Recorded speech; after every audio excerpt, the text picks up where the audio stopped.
Chapitre 3. La Grande-Bretagne dans les années 1970, la fin du consensus d'après-guerre. La fin du consensus.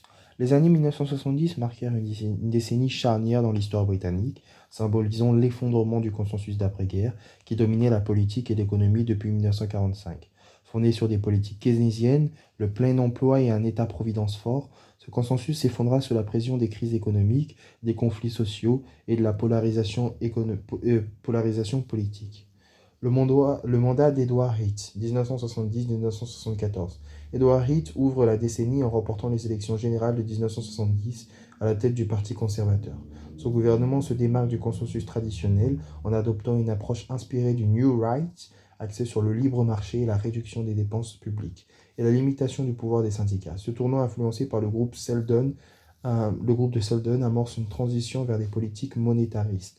Cependant, son gouvernement se heurte à de multiples crises. L'embargo pétrolier de 1973, une inflation galopante et une hausse du chômage. La loi sur les relations industrielles de 1971 visant à réguler l'activité syndicale aggrave les tensions, entraînant une vague de grèves massives. Les grèves des mineurs en 72 et 74 illustrent l'impuissance du gouvernement face aux syndicats. L'élection anticipée de 74, centrée sur la question qui gouverne la Grande-Bretagne, tourne à la défaite pour Heath. La question du marché commun. Sous Heath, le gouvernement du Royaume-Uni rejoint la communauté économique européenne en 1973, la CEE, une décision qui divise profondément les deux grands partis.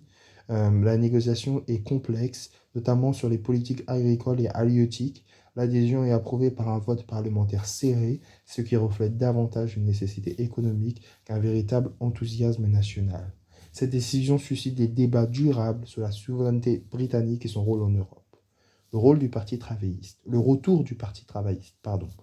Le retour du Parti travailliste se fait en 1974 sous la direction d'Harold Wilson, mais les défis restent immenses. Lors de son second mandat, Wilson tente de stabiliser les relations industrielles par un contrat social avec les syndicats, échangeant la modération salariale contre l'expansion des programmes sociaux.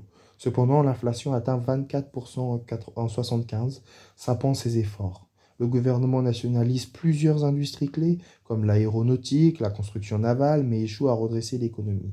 Le référendum de 1975 confirme l'adhésion du Royaume-Uni à la CEE avec 67% des voix en faveur du maintien dans cette organisation internationale, mais cette victoire est ternie par une stagnation économique et un mécontentement croissant.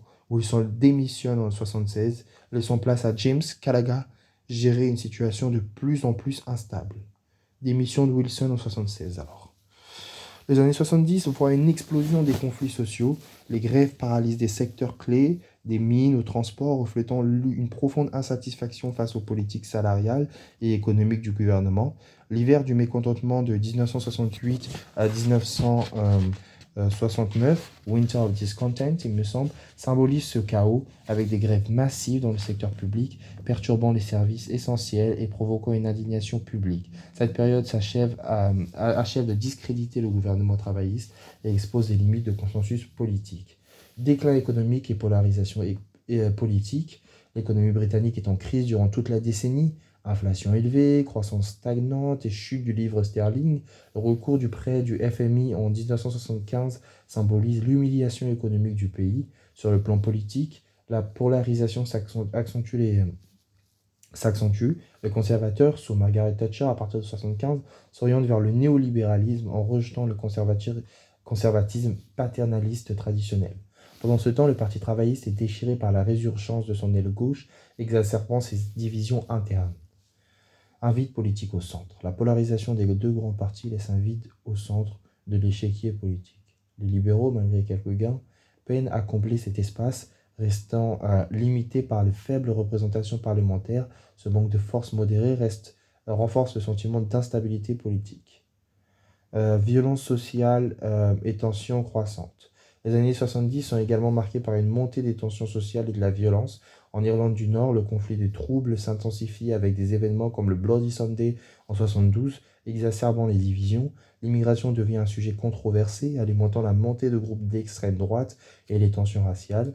Et parallèlement à ça, il y a des phénomènes comme l'hooliganisme et l'augmentation des violences domestiques qui reflètent une société qui est sous pression. Le mandat de James Callaghan, 1976-1979. James Callaghan hérite donc d'une économie fragile et d'un paysage politique fracturé. Malgré ses efforts pour maintenir le soutien des syndicats et mettre en œuvre des mesures d'austérité, son gouvernement peine à contenir l'inflation et les mécontentements sociaux. L'hiver du mécontentement de 1978 et 1979, marqué par des grèves massives, achève de ruiner la crédibilité du gouvernement travailliste et ouvre la voie à un changement politique majeur. Conclusion, fin du consensus. Les années 70 marquent l'effondrement du consensus d'après-guerre. Les crises économiques et les tensions sociales et la polarisation politique relèvent l'incapacité politique traditionnelle à répondre aux défis contemporains. En 1979, la Grande-Bretagne se trouve à un carrefour, préparant le terrain pour l'ère de Thatcher et une transformation radicale à la politique de l'économie nationale.